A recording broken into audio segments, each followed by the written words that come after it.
ketika para penulis wahyu itu sedang menulis mushaf ya pada masa Khalifah Utsman, nah terjadi perdebatan gitu ya.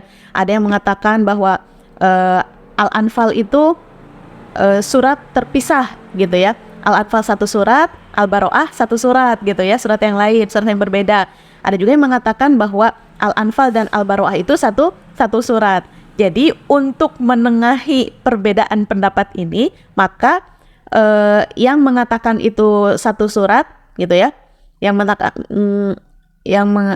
jadi untuk menengahinya surat tidak mencantumkan basmalah di antara keduanya gitu ya. Jadi dikosongkan gitu ya, dikosongkan.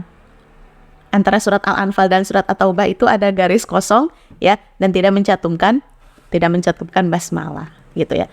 Kemudian pendapat kelima, karena basmalah itu ketika Ibnu Abbas ya berkata kepada Ali bin Abi Thalib, kenapa dalam surat Baro'ah tidak ditulis Bismillahirrahmanirrahim?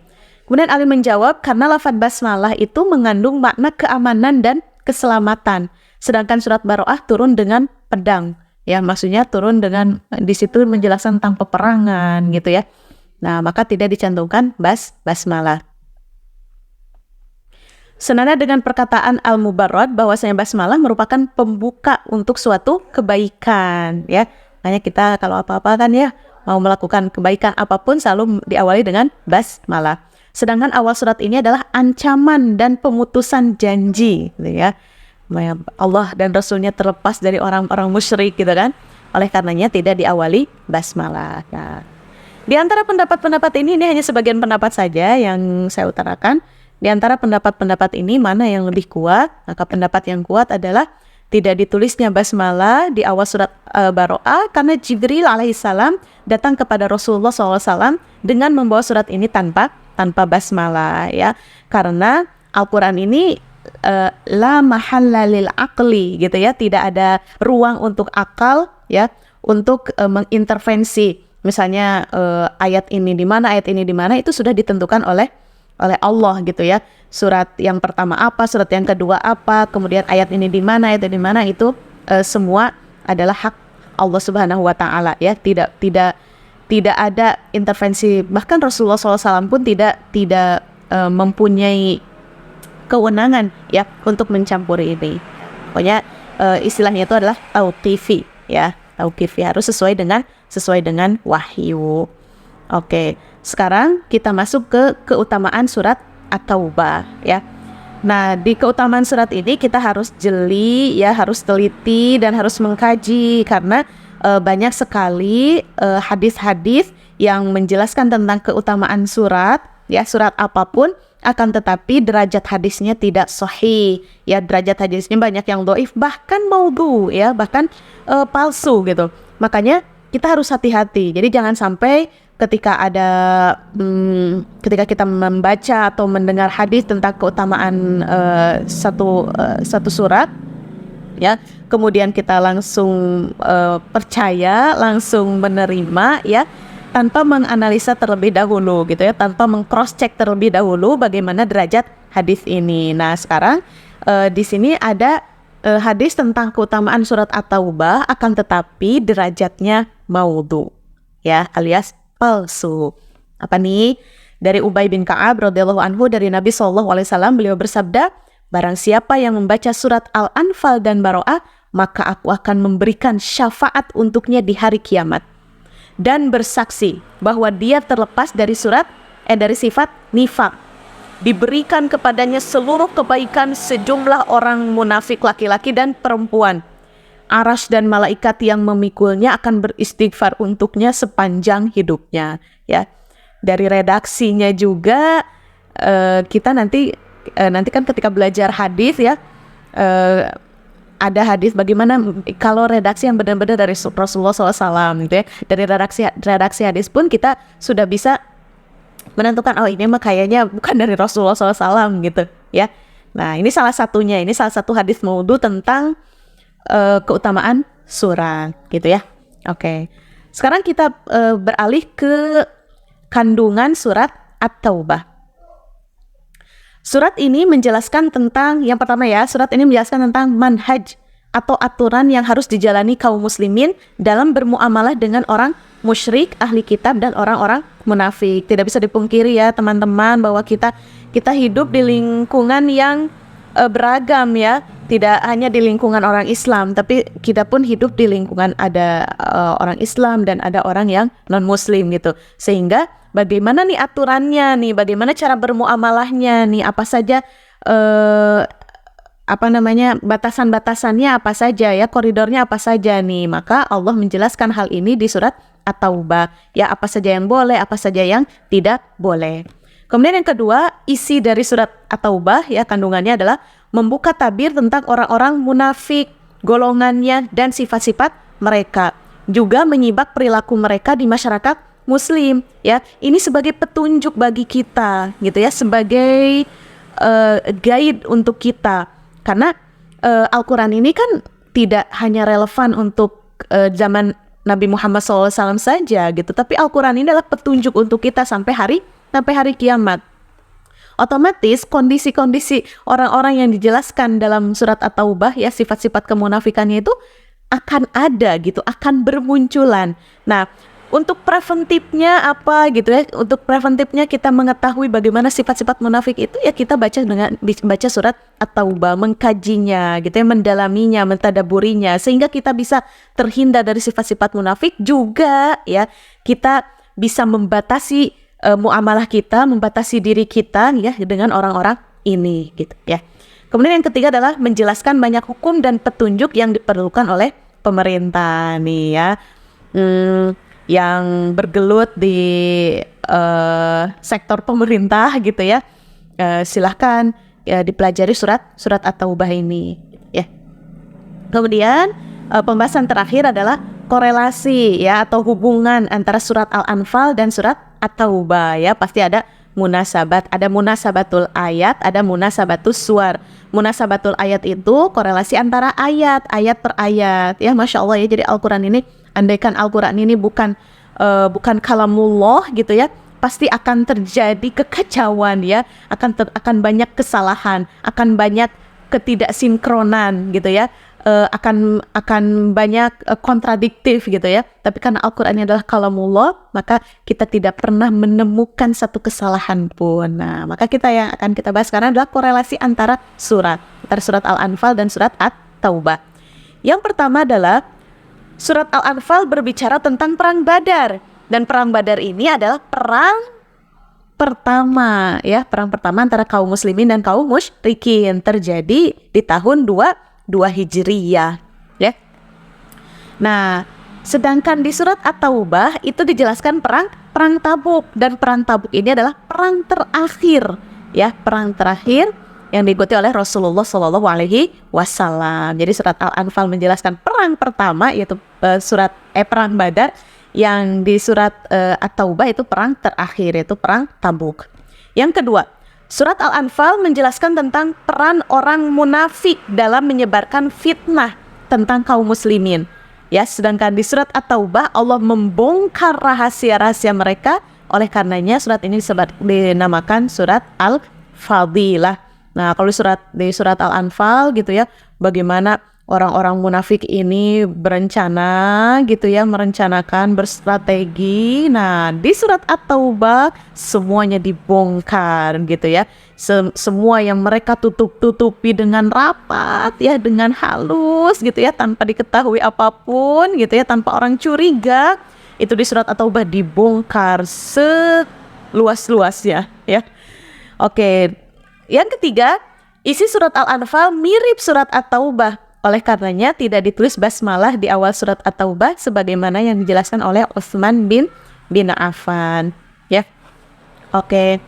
Maka dari sini kita mengetahui bahwa adanya korelasi yang kuat ya antara surat Al-Anfal dan surat At-Taubah, yaitu tentang peperangan ya. Jadi surat Al-Anfal itu tahapan awal dalam syariat perang ya, pensyariatan perang, sedangkan At-Taubah tahapan akhir dari pensyariatan ini ya. Mungkin itu saja ya sekilas tentang surat At-Taubah ya. Permukaannya saja begitu menarik ya. Mudah-mudahan teman-teman bisa tergerak ya untuk mengkaji surat At-Taubah ini. Yang benarnya dari Allah Subhanahu wa taala, yang kurangnya dari kebodohan saya sendiri. Subhanakallahumma wa bihamdika asyhadu alla ilaha illa anta astaghfiruka wa atubu ilaik. Wassalamualaikum warahmatullahi wabarakatuh.